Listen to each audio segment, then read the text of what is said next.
Hello guys, രാവിലെ ബ്രേക്ക്ഫാസ്റ്റും കഴിച്ച് പഠിക്കാനിരിക്കുമ്പോഴാണ് അമ്മ എനിക്കൊരു പഴം കൊണ്ടു തന്നത്. പിന്നെ ഞാൻ വെച്ചെന്നാൽ പഴം തിന്നിട്ട് പഠിക്കാമെന്ന്. അങ്ങനെ പഠിച്ചുകൊണ്ടിരിക്കുമ്പം പെട്ടെന്ന് എനിക്കൊരു ബുദ്ധി തോന്നി. അപ്പം ഞാൻ വിചാരിച്ചു ഒന്ന് പുഴയിലെല്ലാം പോയിട്ട് വരാമെന്ന്. വെള്ളമെല്ലാം കയറിയതല്ലേ, ഒന്നെന്തായാലും പോയിട്ട് നോക്കിയിട്ട് വരാം. അങ്ങനെ കുടയും എടുത്ത് നേരെ പുഴക്കേക്ക് വിട്ടു. പുഴയിൽ ഞാൻ ഒറ്റക്കല്ലാട്ടാ പോയിനെ, അതിനുള്ള ധൈര്യം എനിക്കില്ലേ. അല്ലല്ലല്ല, വെള്ളം കയറിയതുകൊണ്ടാണ് അങ്ങനെ പറഞ്ഞത്. ഇല്ലെങ്കിൽ നമ്മളെപ്പം പുഴയിൽ പോയിട്ട് നീന്തുമെല്ലാം ചെയ്യുന്ന. ഇപ്പാണെങ്കിൽ നീന്താൻ പോയിട്ട് ഒരു അലക്കാൻ വരെയുള്ള കല്ല് വരെ ഇല്ല അവിടെ. പിന്നെ അധികം വെള്ളത്തിൻ്റെ അടുത്തേക്ക് പോയിട്ട് ഫോട്ടോ വീഡിയോ ഒന്നും എടുക്കാൻ നിന്നിട്ടില്ല. ഞാൻ കുറച്ച് ദൂരെ നിന്ന് കുറച്ച് വീഡിയോ എല്ലാം എടുത്തിട്ട് മെല്ലെ വീട്ടിലേക്ക് പോയേ. നല്ല കുത്തി ഒഴുകി വെള്ളം വരുന്ന കാണുമ്പോൾ തന്നെ എനിക്ക് തല കറങ്ങും. പിന്നെ എന്തിനാ വെറുതെ റിസ്ക് എടുക്കുന്നത്. അങ്ങനെ മെല്ലെ കുടയും ചൂടി തിരിച്ച് വീട്ടിലേക്ക് തന്നെ വിട്ടു. എനിക്ക് ഈ സീനിയർ നല്ല ഇഷ്ടമായിട്ടാ. പിന്നില്ലേ, ഇത് നമ്മളെ കിണറാണേ. ഇപ്പം നല്ലോണം വെള്ളം കയറിയിട്ടുണ്ട്. ഇല്ലെങ്കിൽ ഈ കിണറിൽ വെള്ളമേ ഉണ്ടാവില്ല. മഴക്കാലമായാൽ പിന്നെ മുകളിലും, ഇല്ലെങ്കിൽ പിന്നെ പാറയായിരിക്കും. പിന്നെ ഞാൻ വിചാരിച്ചു കുറച്ചൊന്ന് മുറ്റത്തേക്കൂടിയെല്ലാം നടന്ന് നമ്മളെ നാരങ്ങയൊക്കെ കുറേ ആയോ എന്നെല്ലാം നോക്കാമെന്ന് വിചാരിച്ചു. പിന്നെ ഈ പൂവ് കണ്ട, ഈ പൂവിനോട് എനിക്കെന്തോ ഒരു പ്രത്യേക ഇഷ്ടമാണേ. എന്തുകൊണ്ടാണെന്നറിയില്ല. പിന്നെ നമ്മളെ പൂമ്പാറ്റ ചെടിയും ഈ ഒരു മഞ്ഞ പൂവൊക്കെ നോക്കി ഇങ്ങനെ ഇരുന്നു. പിന്നെ ഇതാ അടുപ്പത്ത് നല്ല കറിയും വെണ്ടക്ക വറവെല്ലാം ആക്കാനുള്ള തയ്യാറെടുപ്പിലാണ് അമ്മ. അപ്പം ഞാൻ പിന്നെ അവിടെ പോയിട്ട് കുറച്ച് വീഡിയോ എല്ലാം എടുത്തു. വെണ്ടക്ക വറവ് എനിക്ക് ഭയങ്കര ഇഷ്ടമാണേ. പിന്നെ ഞാൻ എൻ്റെ സാധനങ്ങളെല്ലാം ഒന്ന് അടുക്കി പൊറുക്കി വെക്കാമെന്ന് വിചാരിച്ചു. ഒരു ലോഡ് കമ്മലുണ്ട് എനിക്ക്.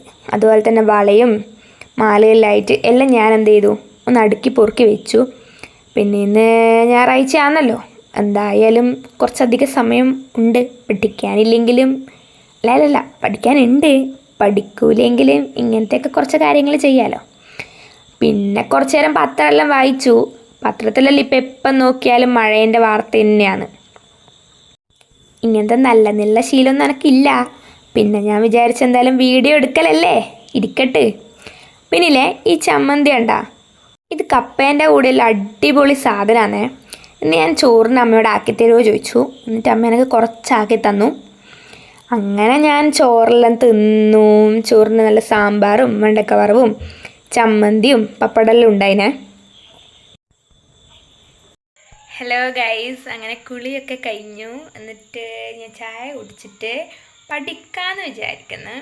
പിന്നെ അതിലിടക്കൊരു സന്തോഷ വാർത്ത, നാളെയും കണ്ണൂർ ജില്ലക്ക് അവധിയാണ്. അയ്യോ, സമാധാനമായി. ഇത് ഇത്രയും നേരം ഇതും പ്രതീക്ഷിച്ചിരിക്കലായിരുന്നു. ഇനിയിപ്പോൾ എന്തായാലും സ്വസ്ഥമായിട്ട് കുറച്ചെന്തെങ്കിലും പഠിക്കാമെന്ന് വിചാരിക്കുന്നത്. മിക്കവാറും നാളെ അവധി ആയതുകൊണ്ട് മറ്റന്നാൾ സ്കൂളുണ്ടെങ്കിൽ ക്വസ്റ്റ്യൻ ചോദിക്കാൻ സാധ്യത കൂടുതലാണ്.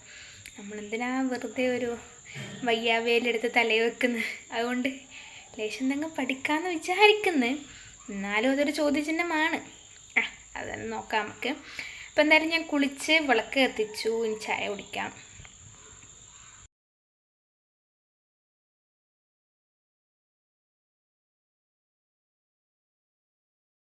രാത്രി എനിക്ക് ബോറടിച്ചപ്പോൾ ഞാൻ വിചാരിച്ച് ഒന്ന് ഒരുങ്ങിയിട്ടൊരു വീഡിയോ എല്ലാം എടുക്കാൻ. ഈ വീഡിയോ ഞാൻ ഓൾറെഡി പോസ്റ്റ് ചെയ്തിട്ടുണ്ടതിന്. അപ്പോൾ ചാനൽ ആദ്യമായിട്ടാണ് കാണുന്നതെങ്കിൽ സബ്സ്ക്രൈബ് ചെയ്യാൻ മറക്കല്ലേ. Thank you.